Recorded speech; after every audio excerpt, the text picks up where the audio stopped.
സ്തോത്രം. നമുക്ക് ദൈവസേനയിൽ ദൈവവചന പഠനത്തിനായിട്ട് ചേർന്ന് വരുവാൻ നൽകുകയും ഈ അനുഗ്രഹീതമായ സമയത്തിനായിട്ട് ദൈവത്തെ സ്തുതിക്കുന്നു.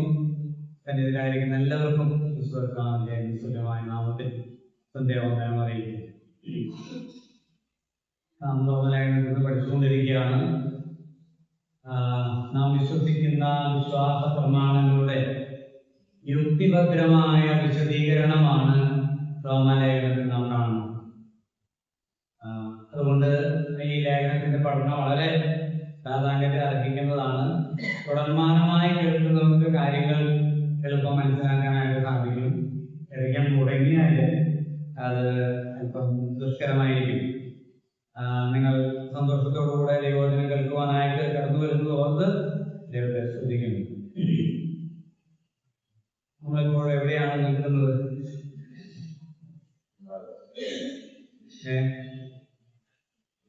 നമ്മുടെ ആ വിഭജനത്തിലെ ഏത് ഭാഗത്താണ്?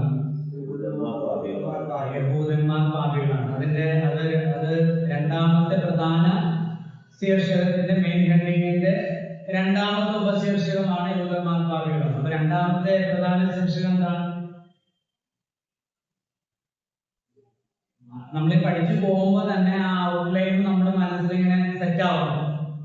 എങ്കിലേ ആ വിഷയം ഔട്ട്ലൈൻ എന്ന് പറയാമോ? ആദ്യത്തെ പ്രധാന ശീർഷകം എന്താ? മുഖപുര. മുഖപുരയുടെ ആദ്യ ഭാഗം വന്ദനം, രണ്ടാമത്തേത് ലേഖനത്തിന്റെ കാരണം. 1 മുതൽ 1-ാം അധ്യായത്തിൽ 1 മുതൽ 17 നോക്കിയോ? 1 മുതൽ 17 വരെയുള്ള വാക്യങ്ങൾ. 1-ാം അധ്യായത്തിലെ 18 മുതൽ 3-ാം അധ്യായത്തിന്റെ 20 വരെയുള്ള വാക്യങ്ങളാണ് എന്താണ്? നീതീകരണത്തിന്റെ ആവശ്യം അല്ലെങ്കിൽ അനിവാര്യത. എന്തുകൊണ്ട് നീതീകരണം ആവശ്യമാണ്? അത് പറഞ്ഞ നീതീകരണത്തിന്റെ അനിവാര്യത അല്ലെങ്കിൽ ആവശ്യം. എന്തുകൊണ്ട് നീതീകരണം ആവശ്യമാണ്? എന്തുകൊണ്ട് ആവശ്യമാണ്? ഒന്ന് പറഞ്ഞാൽ ചോദിക്കുമെന്ന് വിചാരിച്ചില്ല. ജാതികൾ പാപികളാണ്. 1-ാം അധ്യായത്തിന്റെ 18 മുതൽ 32 വരെയുള്ള വാക്യങ്ങൾ. രണ്ടാമത്തെ ചർച്ച യഹൂദന്മാർ പാപികളാണ്. യഹൂദന്മാർ പാപികളാണ് എന്ന് തെളിയിക്കാനായിട്ട് അപ്പോസ്തലൻ നിരത്തുന്ന 4 വാദങ്ങൾ, 4 തെളിവുകളാണ് നമ്മൾ ചിന്തിച്ചുകൊണ്ടിരിക്കുന്നത്. ഒന്നാമത്തെ തെളിവ് എന്തായിരുന്നു? ഏത് കാരണം ചൊല്ലിയാണോ ജാതികൾ പാപികളാണെന്നും ദൈവത്തിന്റെ ശിക്ഷയ്ക്ക് അർഹരാണെന്നും യഹൂദന്മാർ വിധിക്കുന്നത്, അതേ കാര്യം അവർ ചെയ്യുന്നതിനാൽ അവർ ആരാണ്? അവർ പാപികളാണ്, ദൈവത്തിന്റെ ശിക്ഷയ്ക്ക് അർഹരാണ് എന്ന് തെളിയിക്കുന്നു. രണ്ടാമത്തെ കാരണം എന്താണ്? രണ്ടാമത്തെ അപ്പോസ്തലൻ പറയുന്ന കാര്യം എന്താണ്?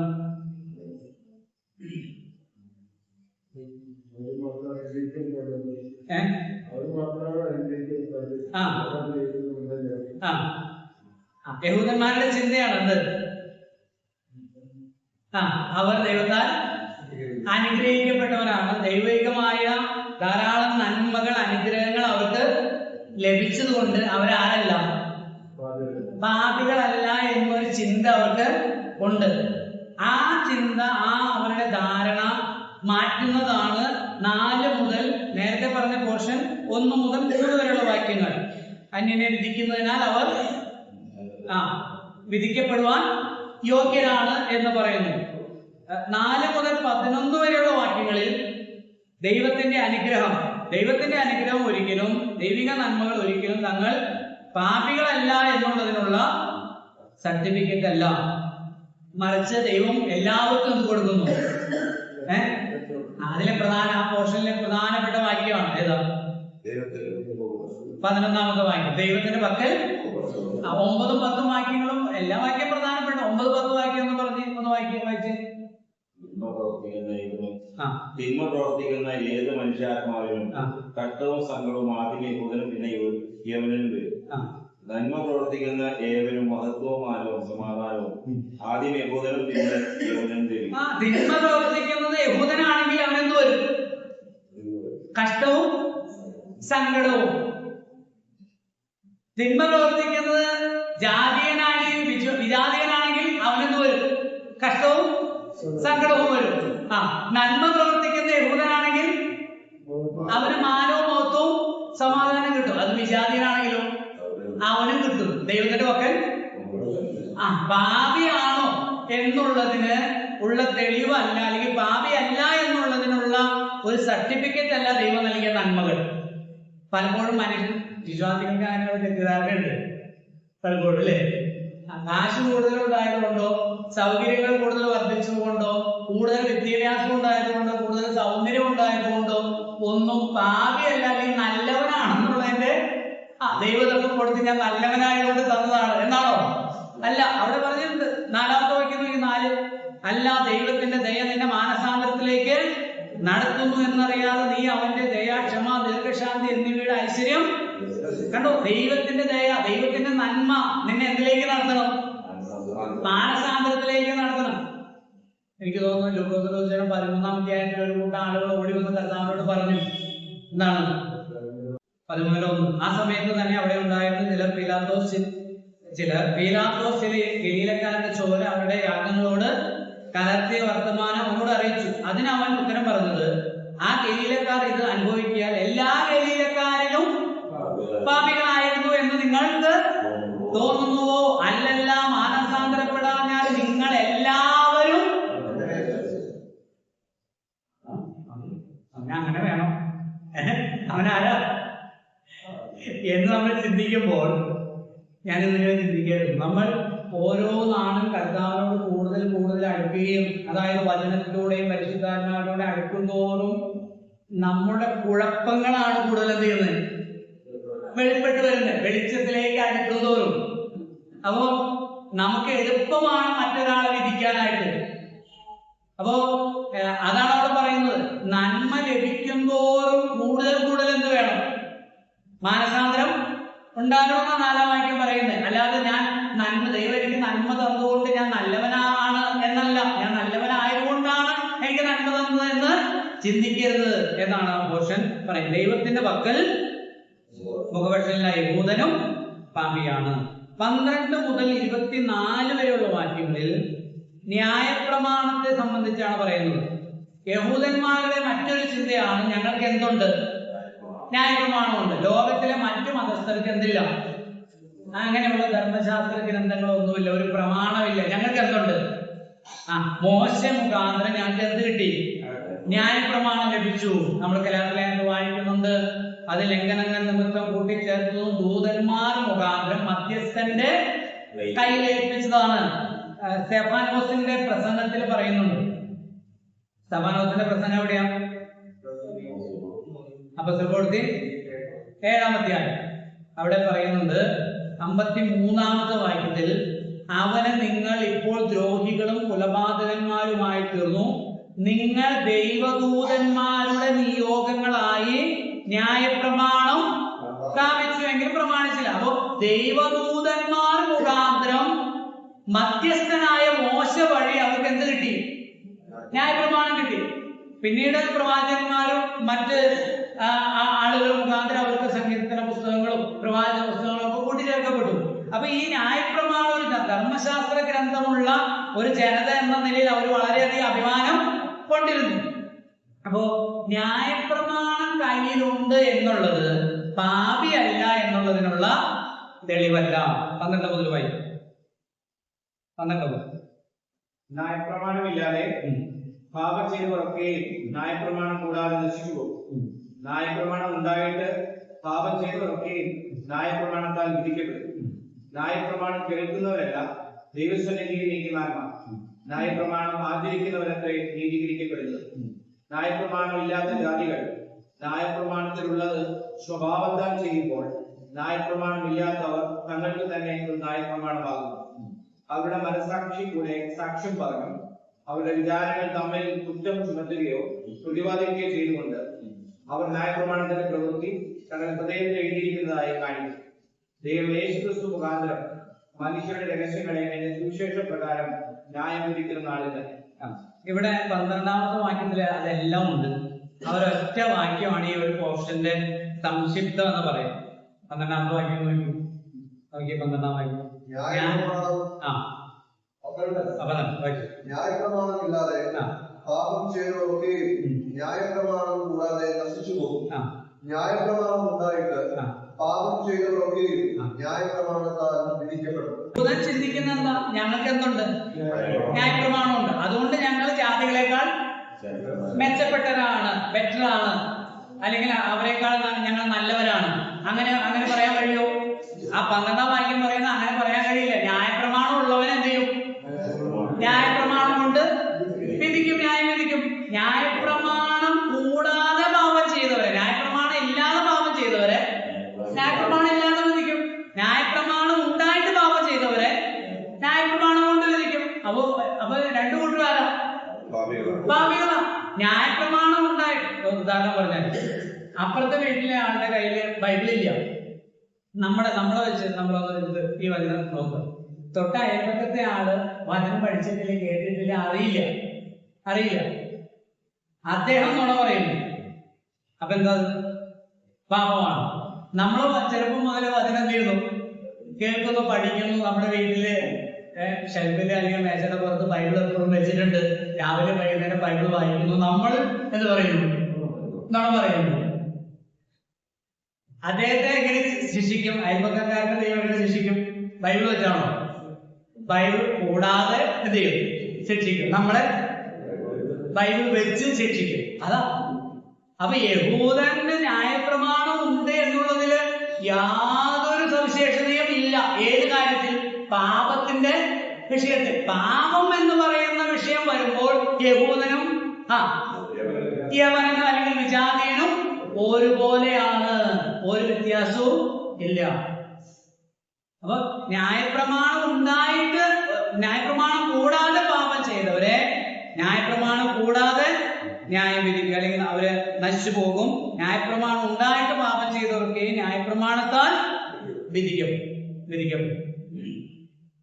13-ാം വാക്യം. ന്യായപ്രമാണം കേൾക്കുന്നവരല്ല ദൈവത്തിൽ നീതിമാന്മാർ, ന്യായപ്രമാണം ആചരിക്കുന്നവരത്രേ നീതീകരിക്കപ്പെടുന്നത്. ന്യായപ്രമാണം ഇല്ലാത്ത ജാതികൾ ന്യായപ്രമാണത്തിലുള്ളത് സ്വഭാവത്താൽ ചെയ്യുമ്പോൾ ന്യായപ്രമാണം ഇല്ലാത്ത അവർ തങ്ങൾക്ക് തന്നെ ഒരു ഇനി വരുന്ന പോർഷനിൽ ഇത് പറയുന്നുണ്ട്. അതായത് ഇപ്പോ കുല ചെയ്യരുത്, ന്യായപ്രമാണത്തിലൊരു പ്രമാണമാണ്. എന്ത്? കുല ചെയ്യരുത്. അപ്പൊ ഈ ന്യായപ്രമാണത്തിലുള്ള ഈ പ്രമാണം, ന്യായപ്രമാണം കിട്ടാത്ത, ന്യായപ്രമാണമില്ലാത്ത, പുസ്തകമില്ലാത്ത ഒരു വിജാതിയൻ എന്ത് ചെയ്യുന്നു? അനുസരിക്കുന്നു. അവന്റെ മനസ്സാക്ഷി. ഈ ന്യായപ്രമാണത്തിലെ വ്യവസ്ഥകളൊക്കെ എവിടെ കൊടുത്തിട്ടുണ്ട് ദൈവം? മനസ്സാക്ഷിയിൽ. അടുത്ത വാക്യത്തിലില്ലേ? 15-ലില്ലേ? അവരുടെ മനസ്സാക്ഷി കൂടെ സാക്ഷ്യം പറഞ്ഞു, അവരുടെ വിചാരങ്ങൾ തമ്മിൽ കുറ്റം ചുമത്തുകയോ പ്രതിപാദിക്കുകയും ചെയ്തുകൊണ്ട് അവർ ന്യായപ്രമാണത്തിന്റെ പ്രവൃത്തി തങ്ങളുടെ ഹൃദയത്തിൽ എഴുതിയിരിക്കുന്നതായി. ദൈവത്തിന് മനുഷ്യനെ വിധിക്കാൻ ഒരു ബുദ്ധിമുട്ടുമില്ല. നേരത്തെ നമ്മൾ കണ്ടതാണ്. ദൈവം സൃഷ്ടിയിലൂടെ തന്നെ എന്ത് ചെയ്തു? വെളിപ്പെടുത്തി. ദൈവത്തിന്റെ സ്വഭാവങ്ങൾ വെളിപ്പെടുത്തിയിട്ടുണ്ട്.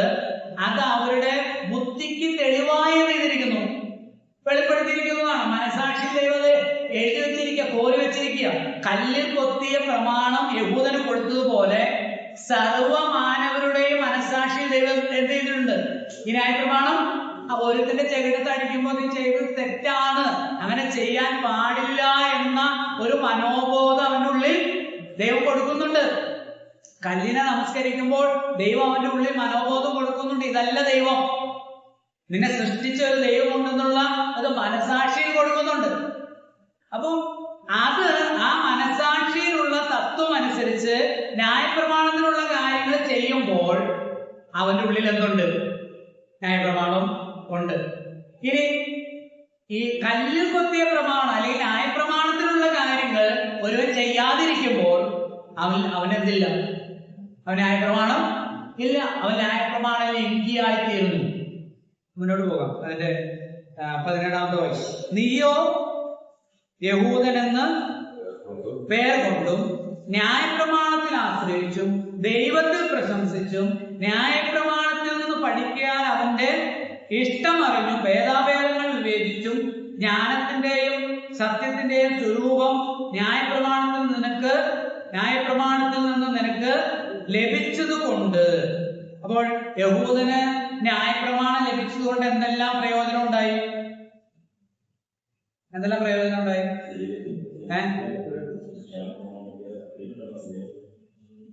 18-ാം വാക്യത്തിൽ ദൈവത്തിൽ പ്രശംസിച്ചു ന്യായപ്രമാണത്തിൽ നിന്ന് പഠിക്കുക. ന്യായപ്രമാണത്തിൽ നിന്ന് പഠിച്ചതുകൊണ്ട് എന്തുണ്ടായി? അവന്റെ ഇഷ്ടം. ന്യായപ്രമാണം കൊണ്ട് ഉള്ള ഗുണം എന്താണ്? ദൈവത്തിന്റെ ഇഷ്ടം അറിയാൻ എന്ത് ചെയ്യണം? വചനം പഠിക്കണം. വചനം പഠിക്കാതെ എങ്ങനെ ദൈവത്തിന്റെ ഇഷ്ടം അറിയുന്നത്? വചനം വായിക്കണം, പഠിക്കണം, കേൾക്കണം, മനസ്സിലാക്കണം. ഓക്കെ, ദൈവത്തിന്റെ ഇഷ്ടം അറിഞ്ഞു. പിന്നെ ഭേദാഭേദങ്ങൾ പറഞ്ഞാൽ എന്താ?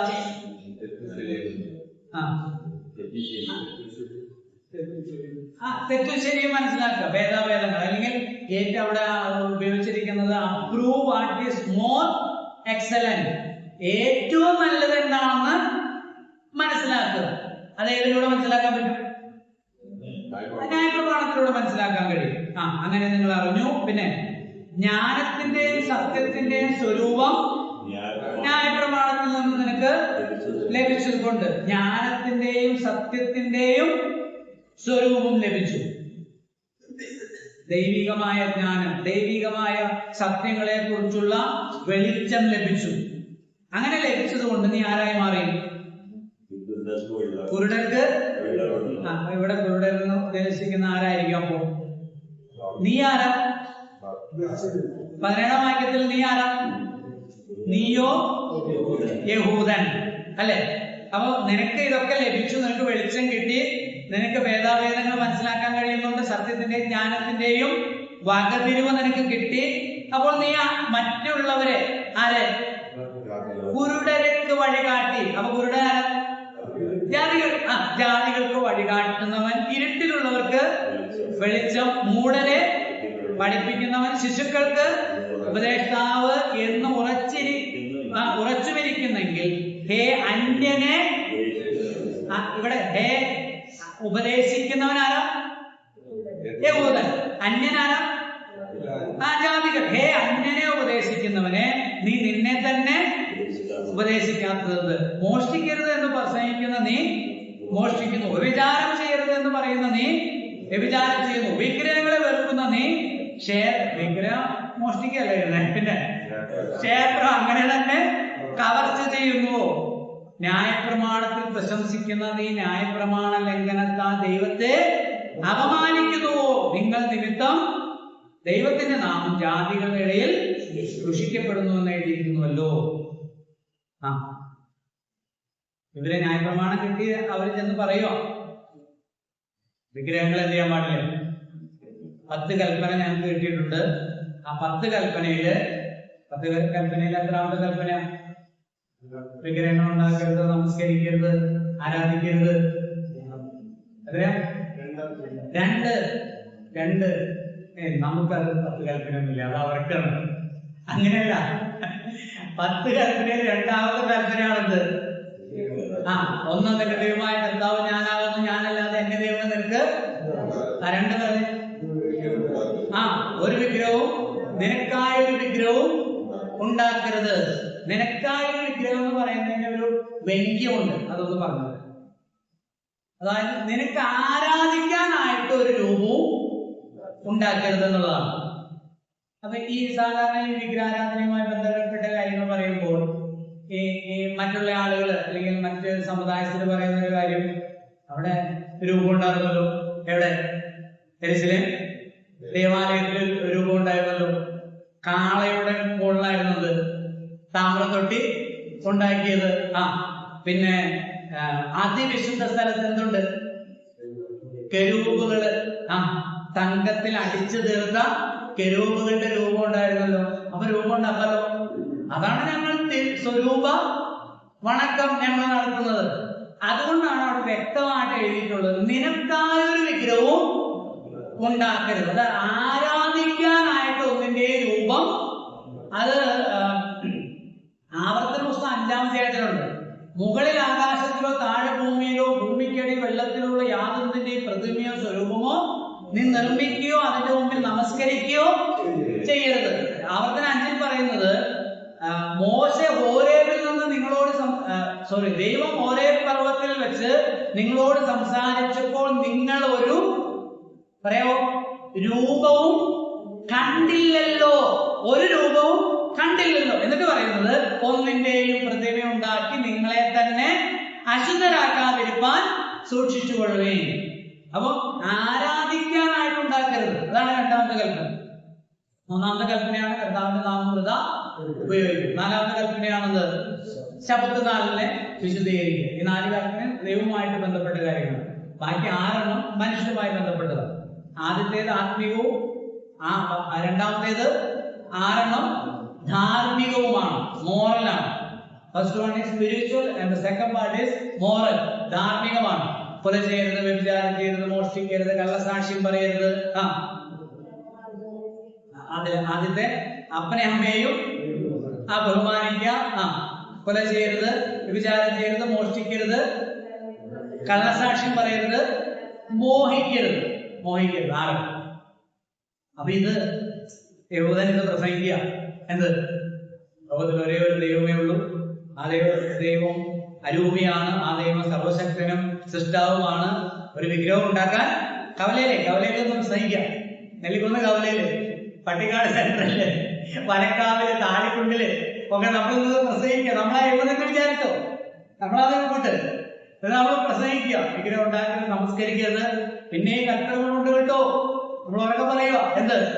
വ്യഭിചാരം ചെയ്യരുത്, കള്ളസാക്ഷ്യം പറയരുത്, മോഹിക്കരുത്, അന്യന്റെ ഭാര്യയെ മോഹിക്കരുത്, അന്യന്റെ വസ്തുവകൾ മോഹിക്കരുത്. കത്തോലിക്കൽ ചെയ്തത് സൂത്രപ്പണിയുണ്ട്. എന്താ അറിയാം? ഈ രണ്ടാമത്തെ കൽപ്പനയെ ചെയ്തു, ചേട്ടനറിയാം, ചേട്ടൻ ചിരിക്കുന്നുണ്ട്. ആ രണ്ടാമത്തെ കൽപ്പനയെ ചെയ്തു, അങ്ങ് കളഞ്ഞിട്ട് ഒടുവിലത്തെ കൽപ്പന മോഹിക്കരുത് എന്നുള്ളതിനെ എന്താക്കി? 2 അന്യന്റെ ഭാര്യയെ മോഹിക്കരുത്, അന്യന്റെ വസ്തുക്കളെ മോഹിക്കരുത്. എന്തുവാണ്? പ്രത്യേകിച്ച് ഗുണമൊന്നുമില്ല, ജനങ്ങളെ നശിപ്പിച്ചതുകൊണ്ട് ഒരു കാര്യവും ഇല്ല. അതായത് വിഗ്രഹാരാധന തെറ്റാണെന്ന് അറിയാവുന്നതുകൊണ്ട് അതിനെ ഒഴിവാക്കിയതാണ്. ഈ നിനക്കായ വിഗ്രഹം ഉണ്ടാക്കരുതെന്നുള്ള ഭാഗം ഒഴിവാക്കിയതാണ്. പുസ്തകത്തിൽ നിന്ന് കളയാൻ പറ്റുമല്ലോ. കാറ്റിസം പുസ്തകത്തിൽ നിന്ന് മാറ്റാൻ പറ്റും, തമ്പുരാന്റെ പുസ്തകത്തിൽ നിന്ന് മാറ്റാൻ കഴിയില്ലല്ലോ. അപ്പൊ ഈ കവലയിൽ നിന്ന് ഇതൊക്കെ പ്രസംഗിക്കുക യഹൂദൻ. എന്നിട്ട് എന്താ ചെയ്യുന്നത്? എന്നിട്ട് ഇത് തന്നെ ചെയ്യുന്നു. എന്ത് ചെയ്യുന്നു? ക്ഷേത്രം കവർച്ച ചെയ്യുന്നു മൊത്തം. അത് യഹൂദൻ ചെയ്ത്. കർത്താവ് എങ്ങനെ ചാട്ടവാറെടുത്ത്?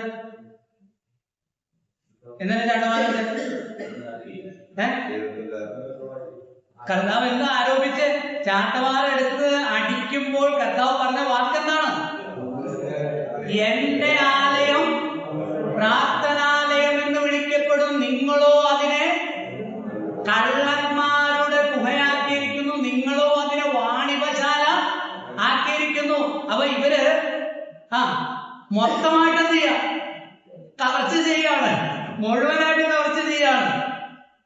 കുല ചെയ്യരുത് എന്ന് പറഞ്ഞിട്ട് അവർ കുല ചെയ്യുന്നു, വ്യഭിചാരം ചെയ്യരുതെന്ന് പറഞ്ഞിട്ട് അത് ചെയ്യുകയാണ്.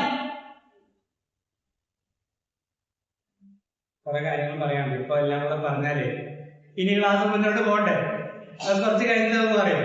അപ്പൊ ഇതെല്ലാം ചെയ്യുമ്പോ നീ അങ്ങനെ ഉപദേശിക്കുന്നവനാണ്, നീ നിന്നെ തന്നെ ഉപദേശിക്കുന്നില്ല. അങ്ങനെ വരുമ്പോ എന്തുണ്ടാവും അവിടെ പറഞ്ഞേ?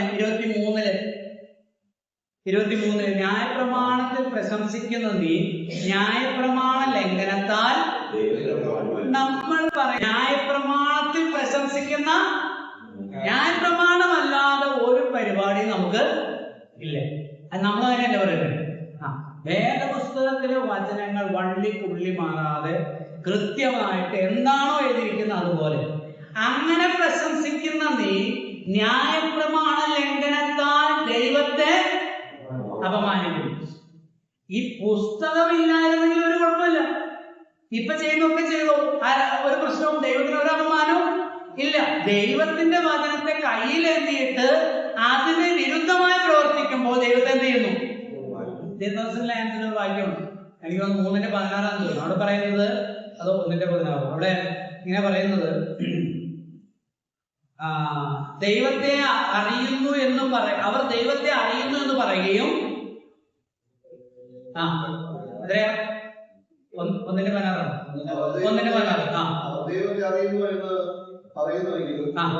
പ്രവൃത്തികളാൽ അവനെ നിഷേധിക്കുന്നു. കവലയിൽ നിന്ന് നമ്മൾ പ്രസംഗിക്കുക, ദൈവം ഉണ്ട് കേട്ടോ, ന്യായം വിധിക്കുന്നത് ദൈവം കൊണ്ട് കേട്ടോ, നിന്റെ ദൈവം ന്യായം വിധിക്കും, പാപത്തെ ന്യായം വിധിക്കും എന്ന് പറയാം. പക്ഷെ നമ്മൾ ഇപ്പൊ മാറിയിട്ട് എന്തൊക്കെയാണ് കുറ്റമായിട്ട് അവരെ കുറിച്ച് പറയുന്നത് അത് തന്നെ നമ്മൾ ചെയ്യുന്നതിനാൽ നമ്മൾ ദൈവത്തെ ചെയ്യുന്നു. യോഹന്നാന്റെ ലേഖനത്തിൽ പറയുന്നുണ്ട്, ദൈവത്തെ അസത്യവാദി ആക്കുന്നു. ദൈവത്തെ എന്ത് ചെയ്യുന്നു? അസത്യവാദിയാക്കുന്നു, ദൈവത്തെ നിഷേധിക്കുന്നു. 24-ാമത്തെ വാക്യം, നിങ്ങൾ നിമിത്തം ദൈവത്തിന്റെ നാമം ജാതികളുടെ ഇടയിൽ, ജാതികൾ പാപികളാണ്, പക്ഷെ സ്വയം നല്ലവരാണെന്ന് ചിന്തിക്കുന്ന നിങ്ങൾ ജാതികൾ ചെയ്യുന്ന അതേ കാര്യങ്ങൾ ചെയ്തുകൊണ്ട് ദൈവത്തിന്റെ ന്യായപ്രമാണം കയ്യിൽ പിടിച്ചുകൊണ്ട് നിങ്ങൾ ദൈവത്തെ എന്ത് ചെയ്യുന്നു? ദുഷിക്കുന്നു. ജാതികളുടെ ദുഷിക്കുന്നു. തെറ്റ് ചെയ്യണമെങ്കിൽ ഒറ്റ പണി ചെയ്താൽ എന്തെയ്താൽ ഇതെന്ത് ചെയ്യാം? നമ്മുടെ ഒരു പ്രശ്നം എല്ലാ ഏടാകൂടും ചെയ്യും, എവിടെ വരുമോ വേണം, സഭയിൽ വരുമോ വേണം, ഭാര്യ ഉപേക്ഷിക്കണം, അല്ലെങ്കിൽ ഭർത്താവിന് ഉപേക്ഷിക്കുകയോ വേണം, ആരാധിക്കുകയും. എടാ നീ ഇത് വിട്ടോ, എന്നിട്ട് നിന്റെ ഇഷ്ടത്തിന് അല്ലെ വിട്ടോ. അപ്പോ അതാണ് പറയുന്നത്, നീ എന്ത് ചെയ്യുന്നു? ദൈവത്തെ അപമാനിക്കുന്നു. 4-ാമത്തെ ഭാഗം, 3 കാര്യങ്ങൾ നമ്മൾ കണ്ടു. 4-ാമത്തെ കാരണം അപ്പോസ്തലൻ പറയുന്നു, 4-ാമത്തെ കാരണം പരിച്ഛേദനയാണ്. പരിച്ഛേദന യഹൂദന്റെ ഒരു പ്രശംസ, അല്ലെങ്കിൽ അവർ നല്ലവരാണ് എന്ന് കാണിക്കാനായിട്ട് അവര് എടുക്കുന്ന ഒരു ഉപാധിയാണ് ഈ ന്യായപ്രമാണം പോലെ. ഞങ്ങൾക്ക് ന്യായപ്രമാണം ഉണ്ടെന്ന് അഭിമാനത്തോടെ പറയുന്നത് പോലെ പറയുന്ന ഒരു കാര്യമാണെന്ത്? പരിച്ഛേദന. നമുക്ക് 25 മുതലുള്ള വാക്യങ്ങൾ വായിക്കാം. 25. നീ ന്യായപ്രമാണം ആദരിച്ചാൽ പരിച്ഛേദന പ്രയോജനമുള്ളത് സത്യം. ന്യായപ്രമാണ ലംഘിയായാലും നിന്റെ പരിച്ഛേദന അഗ്രചർമ്മമായി തീർന്നു. അഗ്രചർമ്മി ന്യായപ്രമാണത്തിന്റെ നിയമങ്ങളെ പ്രമാണിച്ചാൽ അവന്റെ അഗ്രചർമ്മം പരിച്ഛേദന എന്ന് എണ്ണുകയില്ലേ. സ്വഭാവത്താൽ അഗ്രചർമ്മിയായവൻ ന്യായപ്രമാണം അനുഷ്ഠിക്കുന്നുവെങ്കിൽ അക്ഷരവും പരിച്ഛേദനയുമുള്ള ന്യായപ്രമാണ ലംഘിയായ നിന്നെ അവൻ വിധിക്കുകയില്ല. പുറമെ യഹൂദനായവൻ യഹൂദനല്ല, പുറമെ ജഡത്തിലുള്ളത് പരിച്ഛേദനയുമല്ല. അകമേ യഹൂദനായവനത്രേ യഹൂദൻ, അക്ഷരത്തിലല്ല ആത്മാവിലുള്ള ഹൃദയ പരിച്ഛേദനയത്രേ പരിച്ഛേദന. അവന് മനുഷ്യരാലല്ല ദൈവത്താൽ തന്നെ സ്തോത്രം. 1-2 വാക്യങ്ങൾ നമുക്ക് അറിയാവുന്ന വാക്യങ്ങളാണ്. മത്തായിയുടെ സുവിശേഷം 15-ാം അധ്യായത്തിൽ 26-27 വാക്യം. മക്കളെ നിങ്ങൾ ആരെങ്കിലും വായിച്ചിട്ട് ഒരു മാനം വായിച്ചു. മത്തായി 15-ാം അധ്യായം 26-27 പെട്ടെന്ന് വായിച്ചിട്ട്. അവനോ മക്കളുടെ അപ്പങ്ങൾക്ക് നായ്ക്കുട്ടികൾക്ക് വിട്ടുകൊടുക്കുന്നത് നന്നല്ല എന്ന് ഉത്തരം പറഞ്ഞു. അതിന് അവർ, അതേ കർത്താവേ, നായ്ക്കുട്ടികൾക്കും ഉടയവരുടെ മേശയിൽ നിന്ന് വീഴുന്ന നുറുക്കുകൾ തിന്നുന്നുണ്ട്. ആര് പറഞ്ഞതാ? ആരോട് പറഞ്ഞു? യേശു കർത്താവ് കനാന്യ സ്ത്രീയോട് പറഞ്ഞു. കനാന്യ സ്ത്രീ വന്ന് തന്റെ മകൾക്ക് സുഖമില്ലെന്നും സൗഖ്യമാക്കണമെന്നും കർത്താവിനോട് അപേക്ഷിച്ചപ്പോൾ കർത്താവ് പറഞ്ഞ വാക്കാണിത്. എന്താ പറഞ്ഞേ? മക്കളുടെ അപ്പം നായ്ക്കുട്ടികൾക്ക് കൊടുക്കുമാറില്ല. എന്താ അങ്ങനെ പറഞ്ഞത്?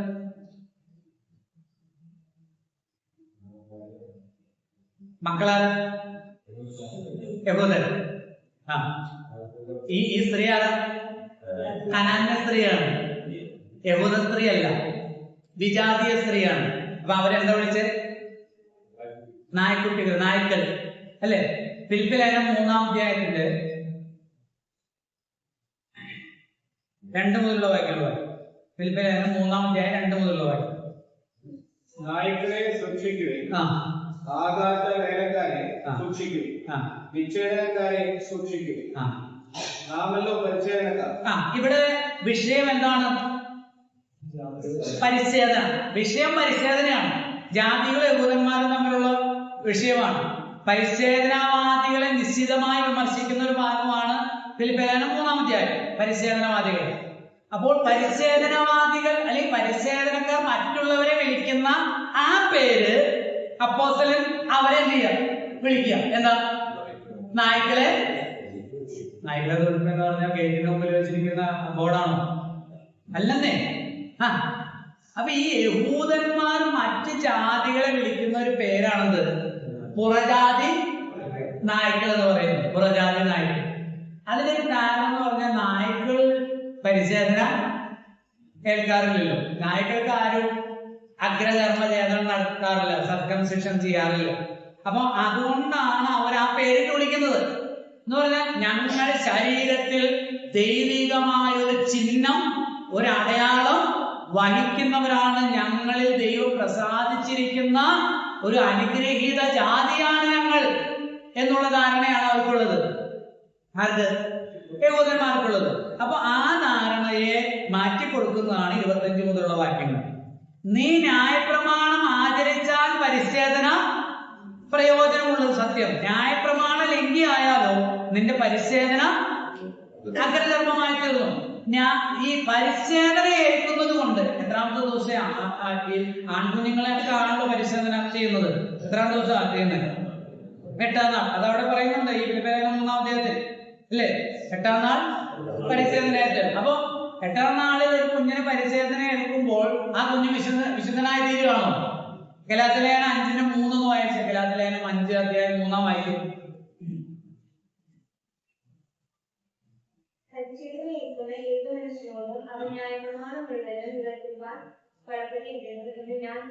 പരിച്ഛേദന ഏൽക്കുന്ന ഏതു മനുഷ്യനും അവൻ ന്യായപ്രമാണം മുഴുവനും നിവർത്തിപ്പാൻ അനുസരിപ്പാൻ കടപ്പെട്ടവനാണ്. ന്യായപ്രമാണം അനുസരിക്കുവാൻ ഞാൻ കടപ്പെട്ടവനാണ്, ഞാൻ ന്യായപ്രമാണത്തിന് വിധേയനാണ്, അധീനനാണ് എന്നതാണ് ഈ പരിച്ഛേദന കൊണ്ട് അർത്ഥമുള്ളൂ. അല്ലാതെ പരിച്ഛേദന ഏറ്റതുകൊണ്ട് നീ ആരാകുന്നില്ല, വിശുദ്ധനാകുന്നില്ല, പാപരഹിതനാകുന്നില്ല. അതാണ് പരിച്ഛേദനയ്ക്ക് ഒറ്റ അർത്ഥമുള്ളൂ. ഞാൻ എന്ത് ചെയ്തോളാം? ന്യായപ്രമാണം അനുസരിച്ചു കൊള്ളാം, അത്രേ ഉള്ളൂ. പരിച്ഛേദന ഏറ്റ ഒരാൾ ന്യായപ്രമാണം അനുസരിക്കുന്നില്ലെങ്കിലോ? 25ാം വാക്യം പറയുന്നത് കേട്ടോ, നീ ന്യായപ്രമാണം ആചരിച്ചാൽ പരിച്ഛേദന പ്രയോജനമുള്ള സത്യം. ന്യായപ്രമാണം ലംഘി ആയാലോ നിന്റെ പരിച്ഛേദന പരിച്ഛേദന ഏൽക്കാത്തതിന് തുല്യമാണ്. അത് അഗ്രചർമ്മം ഉള്ളതുപോലെയാണ്. ഇനി നേരെ തിരിച്ച് 26ാം വാക്യം, അഗ്രചർമ്മി ന്യായപ്രമാണത്തിന്റെ നിയമങ്ങളെ പ്രമാണിച്ചാൽ, അതായത് പരിച്ഛേദന അഗ്രചർമ്മി ആരാ? ജാതികൾ. പരിച്ഛേദന ഏൽക്കാത്തവർ. അഗ്രചർമ്മി ന്യായപ്രമാണത്തിന്റെ നിയമങ്ങളെ പ്രമാണിച്ചാൽ അവന്റെ അഗ്രചർമ്മം പരിച്ഛേദന എന്ന്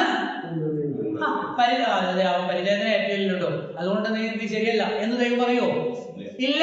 ന്യായപ്രമാണത്തിലുള്ളത് അവൻ അനുസരിച്ചതിനാൽ അവന്റെ അഗ്രചർമ്മത്തെ ദൈവം എന്തായി കണക്കാക്കും? പരിച്ഛേദനയായി എണ്ണുകയില്ലയോ? സ്വഭാവത്താൽ അഗ്രചർമ്മിയായവൻ ന്യായപ്രമാണം അനുഷ്ഠിക്കുന്നുവെങ്കിൽ അക്ഷരവും പരിച്ഛേദനയുമുള്ള ന്യായപ്രമാണ ലംഘിയായ നിന്നെ അവൻ ആയിരിക്കും? ദൈവമല്ല, ജാതികൾ. എന്തുള്ളവന്? 2 കാര്യം പറഞ്ഞിട്ടുണ്ട്, നോക്കിട്ട് പറഞ്ഞാൽ മതി. 27ാം വാക്യത്തിൽ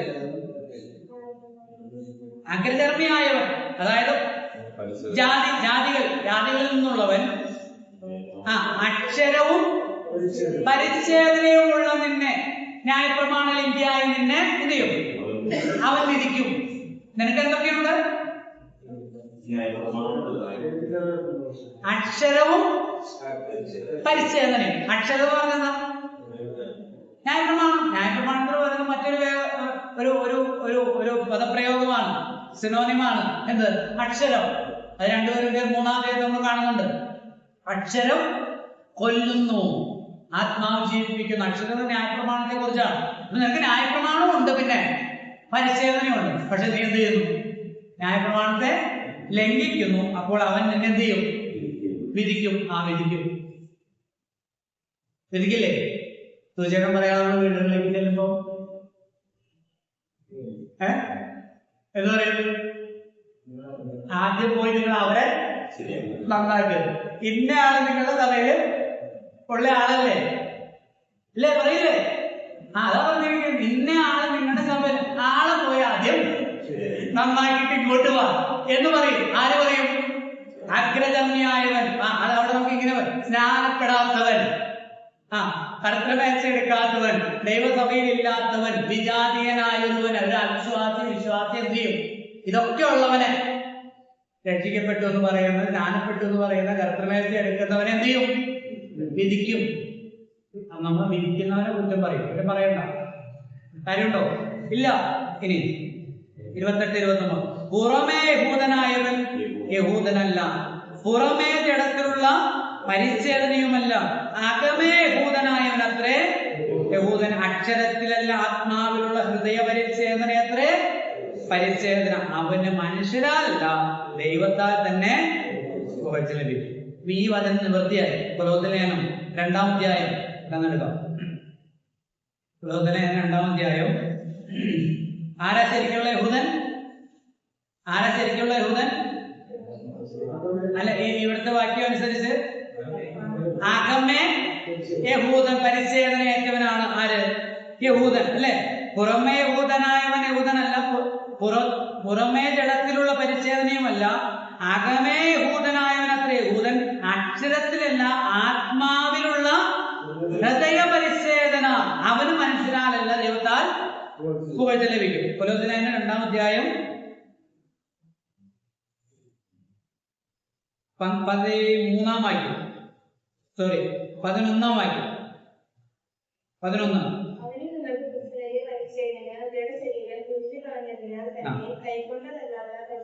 കൈകൊണ്ടല്ലാത്ത കണ്ടു, അവനിൽ നിങ്ങൾക്ക് ക്രിസ്തുവിന്റെ പരിച്ഛേദനയാൽ, അങ്ങനെ ഒരു പരിച്ഛേദന ഉണ്ട് കേട്ടോ, ക്രിസ്തുവിന്റെ പരിച്ഛേദനയാൽ ജഡശരീരം ഉരിഞ്ഞു കളഞ്ഞതിനാൽ കൈകൊണ്ടല്ലാത്ത പരിച്ഛേദന ലഭിച്ചു. യേശു ക്രിസ്തുവിൽ കൂടെ ആ പരിച്ഛേദന ലഭിച്ചു. ജഡശരീരം ഉരിഞ്ഞു കളഞ്ഞ ഒരു ആത്മീക പരിച്ഛേദന, ഉള്ളിലകത്ത് ഒരു പരിച്ഛേദന ലഭിച്ചു. അവനെന്ത് ലഭിക്കുന്ന പറഞ്ഞേ 29-ാം വാക്യത്തില്? അവന് മനുഷ്യരാലല്ല ദൈവത്താൽ തന്നെ. ആരെ പുകഴ്ത്തണ്ടേ? ആരാണ് പുകഴ്ത്തുന്നത്? അല്ല, അവന് ദൈവത്താൽ എന്ത് കിട്ടും? പുകഴ്ച ലഭിക്കും. ഇവിടെ നമ്മൾ സാധാരണ പുകഴ്ച, ഞാൻ വചനം പഠിപ്പിക്കും പറയുക, അതോ അത് വചനം പഠിപ്പിക്കുന്നതാണ്, അത് നന്നായിട്ട് വചനം പഠിപ്പിക്കുന്നു. ന്യായപ്രമാണ പ്രഘോഷകരെ അല്ല പുകഴ്ത്തേണ്ടത്, പിന്നെ ന്യായപ്രമാണം അനുസരിക്കുന്നവരെയാണ്. എത്ര വലിയ ആളാണെങ്കിലും, എത്ര ധനികനാണെങ്കിലും, എത്ര വിദ്യാസമ്പന്നനാണെങ്കിലും, നമ്മൾ തൊട്ടടുത്തിരിക്കുന്ന ആൾ ന്യായപ്രമാണ ലംഘിയാണെങ്കിൽ, അഥവാ ദൈവവചനത്തെയോ ദൈവസഭയെയോ ക്രിസ്തുവിന്റെ പ്രമാണങ്ങൾക്കോ ശരിയായ വില കൽപ്പിക്കുകയോ അതിനുവേണ്ടി ജീവിക്കാനായിട്ട് ആഗ്രഹമോ അഭിലാഷമോ ഇല്ലാത്ത ഒരു വ്യക്തിയാണെങ്കിൽ ആ വ്യക്തിയല്ല ഇതിന്റെ തൊട്ടിപ്പുറത്തിരിക്കുന്ന പരമദരിദ്രനായ, എന്നാൽ സുവിശേഷത്തിന് വേണ്ടി, ക്രിസ്തുവിന് വേണ്ടി, വചനത്തിന് വേണ്ടി ഏതു കഷ്ടവും നഷ്ടവും സഹിച്ച് ആ വചനം അനുസരിക്കുവാൻ തന്റെ ജീവിതം കൊണ്ട് പരിശ്രമിക്കുന്നവനെ വേണം എന്ത് ചെയ്യാൻ? പുകഴ്ത്താൻ, അല്ലെങ്കിൽ ആദരിക്കാൻ, ബഹുമാനം കൊടുക്കുവാനായിട്ട്. അങ്ങനെയുള്ളവരെ ആര് ബഹുമാനിക്കുന്നേ? നമ്മളോ? ദൈവം ബഹുമാനിക്കുന്നവരെ വേണം നമ്മളെന്ത് ചെയ്യാൻ? അത് കുറിച്ച് വെച്ചു. ദൈവം ബഹുമാനിക്കും. 139-ാം നഗരത്തിലൊരു വാക്യമുണ്ട്, ദൈവമേ നീ വെറുക്കുന്നവരെ ഞാൻ വെറുക്കേണ്ടതല്ലയോ? നീ വെറുക്കുന്നവരെ ഞാൻ വേണ്ടാതിനെ കാണിച്ച് നടക്കുന്ന ആളുകളുടെ തോളത്ത് കൈയിടരുത്. അടി വരും. അതേസമയം ദൈവത്തെ സ്നേഹിക്കുകയും ബഹുമാനിക്കുകയും ആദരിക്കുകയും ദൈവസഭയെയും ദൈവവചനത്തിനും എല്ലാം പ്രഥമ സ്ഥാനം കൊടുത്ത് അതിനുവേണ്ടി ജീവിതത്തെ ഉരിഞ്ഞു വെച്ചവരെ, ദൈവദാസന്മാരെ കുറിച്ചല്ല പറയുന്നത്, അതാരായാലും അവരെത്ര പാവപ്പെട്ടവരാണെങ്കിലും അവരെന്ത് ചെയ്യണം? ബഹുമാനിക്കും, ആദരിക്കും. എളിയവനെ ആദരിക്കുന്നവൻ ഭാഗ്യവാൻ. സ്തോത്രം. അതുകൊണ്ട് ദൈവത്തിന്റെ സന്നിധിയിൽ പുകഴ്ചയായതിന് അധികം മാനം കൊടുത്ത് നമ്മുടെ ജീവിതത്തെ മുന്നോട്ട് നയിക്കുക. ഈ വചന പഠനം മൂലം കർത്താവ് നമ്മെ സഹായിക്കട്ടെ. 2-ാം അധ്യായം ആവർത്തിച്ച് വായിക്കും, 3-ാം അധ്യായവും ആവർത്തിച്ച് വായിച്ച് കടന്നു വരിക. കർത്താവ് എല്ലാവരെയും അനുഗ്രഹിക്കട്ടെ. കർത്താവ് നാമം ഇന്ന് വന്നേക്കുമായിട്ട്